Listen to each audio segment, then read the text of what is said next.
Esta solución se basa en una nueva señalética que permite, a través de un dispositivo móvil con cámara y conexión a Internet, la lectura de las mismas desde una gran distancia y con cualquier condición de iluminación y ángulo de lectura.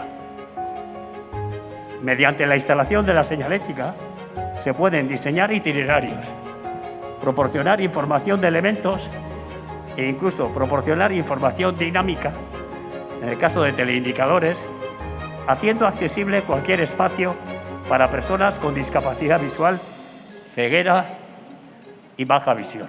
Aurrerapen teknologiko honegaz, alde batetik, hobeto kokatu ahal izango dira, geltokietan eta pasabide guztietan, ze geltokietatik mugitzeko, hobeto mugitzeko informazioa jasoko dabe.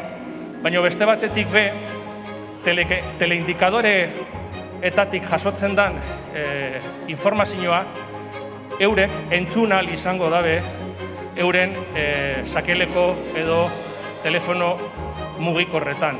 Cuando hablamos de accesibilidad para personas ciegas, hablamos de movernos, hablamos también de seguridad.